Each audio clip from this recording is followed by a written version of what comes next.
মাননীয় প্রধানমন্ত্রীকে আমরা বলবো আপনার মুখ খোলা শুরু করুন। আগামী অর্থ বছর এই সময়ে যদি এটা নিয়ন্ত্রণ করতে না পারে, দেশের সংকটগুলো যদি নিয়ন্ত্রণ না করতে পারে, গণতান্ত্রিক পরিবেশ বাংলাদেশের ক্যাম্পাসগুলোকে নিশ্চিত করতে না পারে, তাহলে অবশ্যই সরকারকে জবাবদিহিতার জায়গায় অবশ্যই আসতে হবে।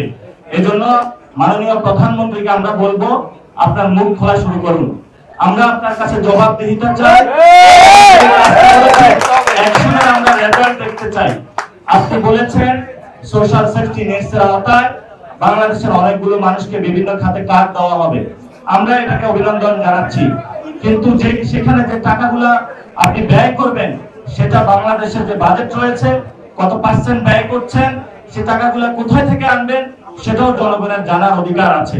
এবং পার্লামেন্টে সরকারি দল বিরোধী দল আজকে যে আলোচনাগুলো চলছে করছে, এগুলো দেখে আমরা হতাশ। জনগণ আইন প্রণয়ন করার জন্য আপনাদেরকে পাঠিয়েছে, সেখানে যারা মানুষগুলো শহীদ হলো, জুলাইয়ে আহত হলো, সেই মানুষগুলোর একটি বড় দাবি ছিল যে বাংলাদেশে আমাদের হসপিটালগুলোতে অ্যাক্সেস থাকবে, এডুকেশনে অ্যাক্সেস থাকবে, নতুন নতুন আইন তৈরি হবে, যে আইন তৈরিগুলোর মধ্য দিয়ে আমরা একটি নতুন বাংলাদেশ দেখতে পাবো।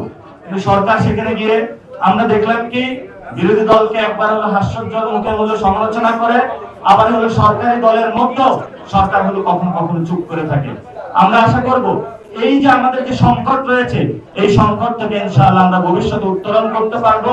এবং আমাদের সেন্ট্রাল কমিটিও আমরা গুছাচ্ছি, আমাদের দল এখন ডে বাই ডে বাংলাদেশের ইনশাআল্লাহ তৃণমূলে যাচ্ছে। আমরা আমাদের ফরেন ডেলিগেশন গুলো ঠিক করতেছি, যাতে ইন্টারন্যাশনাল এরিয়া থেকে শুরু করে যত ক্রাইসিস গুলো রয়েছে আমাদের গণতান্ত্রিক প্রক্রিয়ার উত্তরণের ক্ষেত্রে আমরা যাতে ঐক্যবদ্ধভাবে জাতীয় নাগরিক পার্টির নেতৃত্বে নিশ্চিত করতে পারি, সেই ব্যবস্থা ইনশাআল্লাহ আমরা বাংলাদেশের মানুষকে ফেরত দেব। এখানে আমরা দেখি